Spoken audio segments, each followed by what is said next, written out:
And we also have to tell you that later tonight, the second part of our Hotline documentary, Withered Skins, will be airing at 8:30. It's a story on leprosy and how people may be living with it without knowing. Here are excerpts of Seth Kwame Boateng's latest work.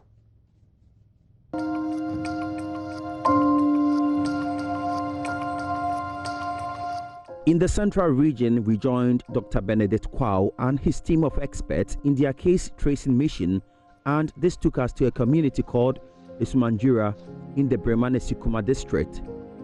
There, we met this 64-year-old traditional birth attendant, Abena Ahima. She has lived in this community for over 40 years.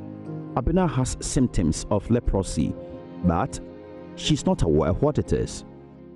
Me kutia adibinti me na ho ya me na yan kada poto na me bo mkoto edu bi me de bobo panda mkwahwe ano so ayedan ayeye mama to ma adum te bibiduru na manuama no na woni nurses and doctors think as almost say dey be na yo anu mo me de wo wan kira yale pati ayem no what wo beble me edu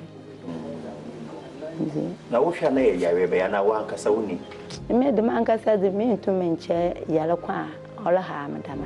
There's a past injury. Well, it is not surprising that Abena Ahima is not aware what she is battling with is leprosy. Dr. John Amuasi shockingly reveals just a few health professionals are able to even identify its symptoms and go ahead to treat. For sure, medical doctors and nurses have been trained in leprosy. It's taught in the medical schools, in the nursing schools, midwifery schools, and in the allied health schools. But the question is, you may be taught something, but if it's not something you come into contact with on a regular basis, you will see it and you will not see it. All right? So because it's a disease that is not so common compared to other infectious diseases like malaria and typhoid and other non-communicable diseases like the hypertension and the other cardiovascular diseases, it won't be the first point of call. In fact, most people will see it and think it is what we call tinea versicolor, or this disease that is caused by the fungus on the skin, because it presents exactly the same way. Back to Abena, Dr. Kwao and his team have identified some signs of leprosy, so they go ahead to examine her. The thing is that if you lose sensation when you get injured, it means, or when you are likely to get injured, you cannot withdraw your feet to protect you from that injury because you don't feel. So I'm going to test to see whether there are any areas without that protective sensation. So I'll test at the tips here and then along the sides. What's in car? Now can I one tell when can she why?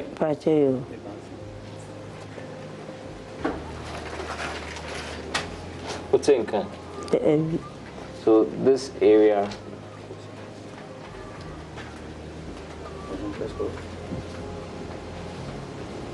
Hi. So you realize that the three, there was no sensation. It means that she can easily get injured here.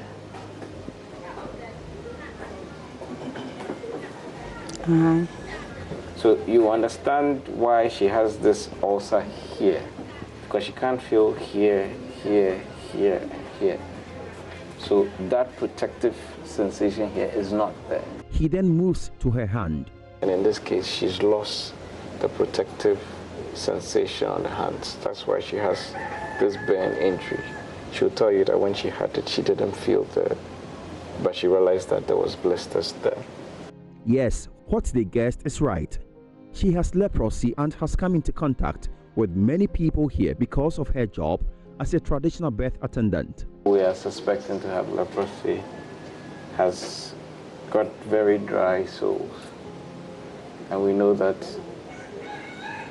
when you lose those nerves that cause sweating, your soles can get very dry and they can crack easily and form wounds, ulcers. So you can see just by looking at her feet that it's very dry. If you touch it, you feel it. Aside from the lack of sensation in her palm fingertips, and some parts of her feet. There are also visible patches on her face and some parts of her body. There is also evidence of nerve enlargement. So she can get the ulcer again because this area is not protected. The skin is, the sole is dry. It can get infected, it can affect the bones, the ulcer will continue, it won't heal. It can actually get much worse than this.